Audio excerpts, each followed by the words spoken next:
Hello everyone, welcome to my YouTube channel. आखिर क्यों लगता है खरमास, क्या है इसके पीछे की कहानी? सूर्य देव की पौराणिक कथा हम आपको सुनाने जा रहे हैं। खरमास हर साल लगता है। इस दौरान सभी मांगलिक कार्यों को करने की मनाही होती है। क्या होता है, पता है कि खरमास क्यों लगता है? इसके पीछे की वजह क्या है, आइए जानते हैं।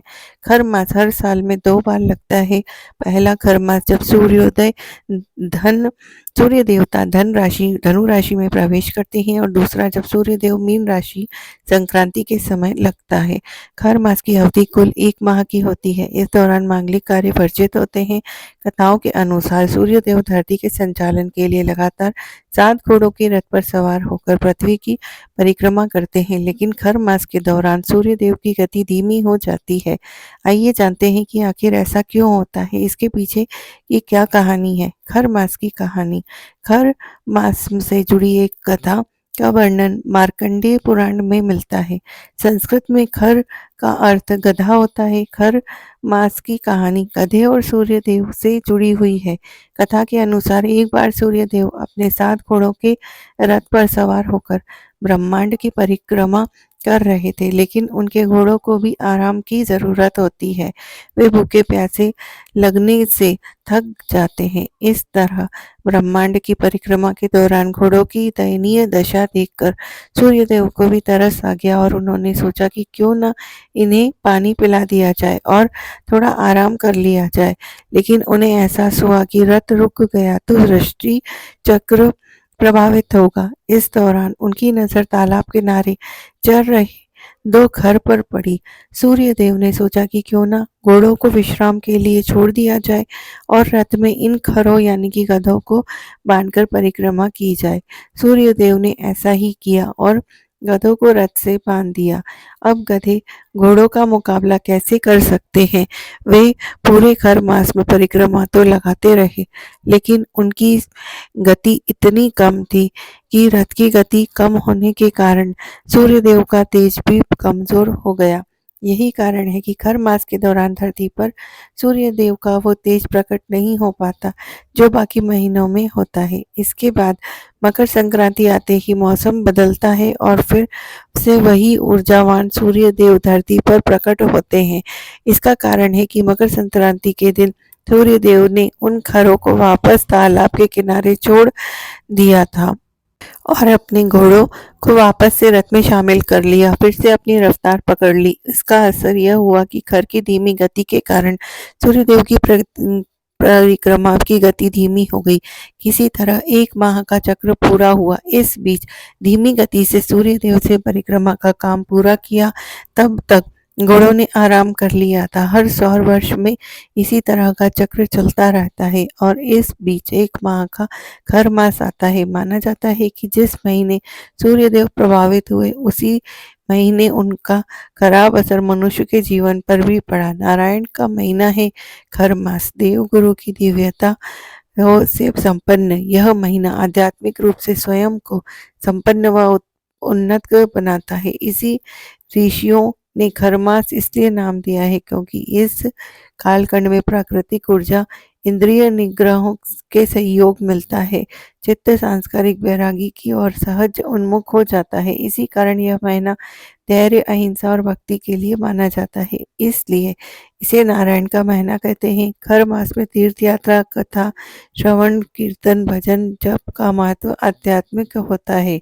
खर मास में ये काम करने चाहिए। सूर्य देव और भगवान विष्णु की पूजा करनी चाहिए। प्रतिदिन दिन बार आदित्य हृदय स्तोत्र का पाठ करना चाहिए। श्री विष्णु सहस्त्र नाम का पाठ करना चाहिए। गायत्री मंत्र का जप करना चाहिए। अन्न, वस्त्र, धन और अन्य वस्तुओं का दान करना चाहिए। तीर्थ यात्रा करनी चाहिए। पिता का प्रतिदिन चरण स्पर्श करना चाहिए। आशीर्वाद प्राप्त करना चाहिए। गुरु का आशीर्वाद लेना चाहिए। धार्मिक ग्रंथों का पाठ और साधना करनी चाहिए। व्रत और अध्ययन कराना चाहिए।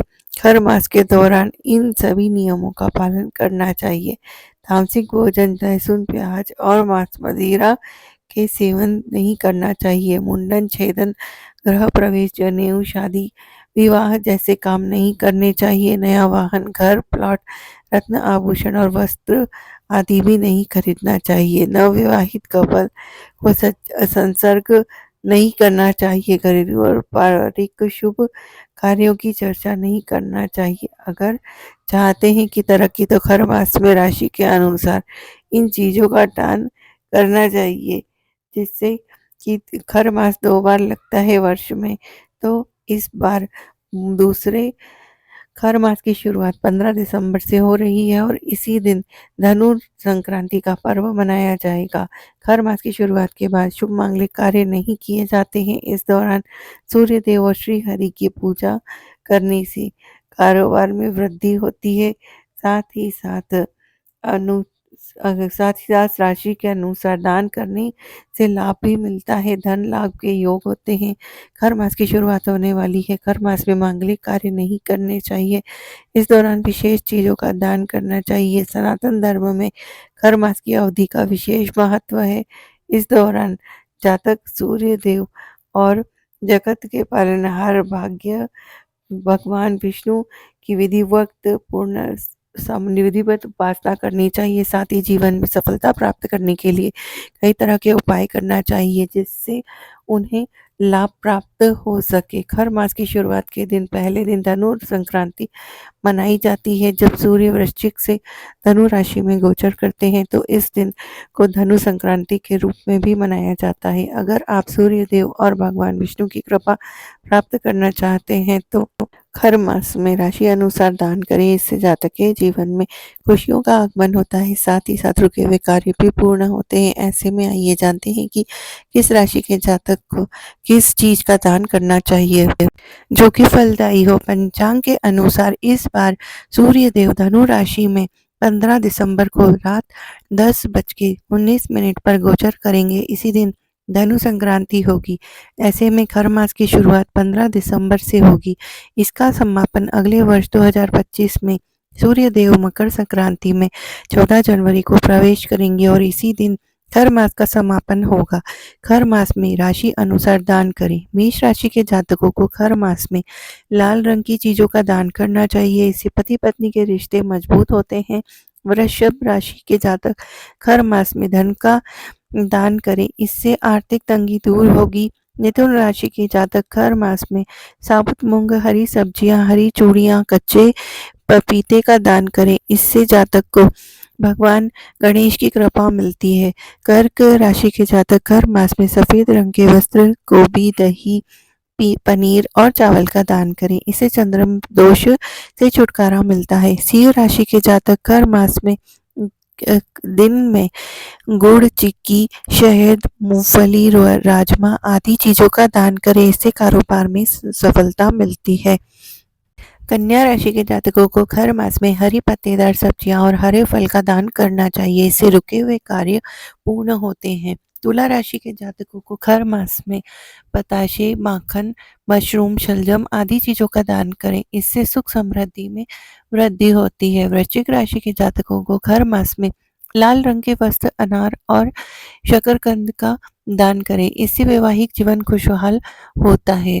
धनु राशि के जातक खर मास में नींबू, केले, पपीता, चने की दाल, बेसन आदि चीजों का दान करें, इससे श्री हरि प्रसन्न होते हैं। मकर राशि के जातक हर मास में काले तिल का दान करें, इससे शनि दोष की समस्या से दूर होती है। कुंभ राशि के जातक हर मास में मंदिर में झाड़ू दान करें, साथ ही गरीबों को धन का दान करें, इससे घर में माँ लक्ष्मी का आगमन होता है। मीन राशि के जातक हर मास में मकई, पीली शिमला मिर्च, कद्दू आदि चीजों का दान करें। उपरोक्त जानकारी विभिन्न माध्यमों से आप तक पहुंचाई जा रही है, अतः उपयोग करते समय इसकी जानकारी समझ कर ही लें। जय श्री कृष्णा। दोस्तों, आपको ये जानकारी कैसी लगी कृपया कमेंट करके ज़रूर बताएं। वीडियो पसंद आया हो तो लाइक करें।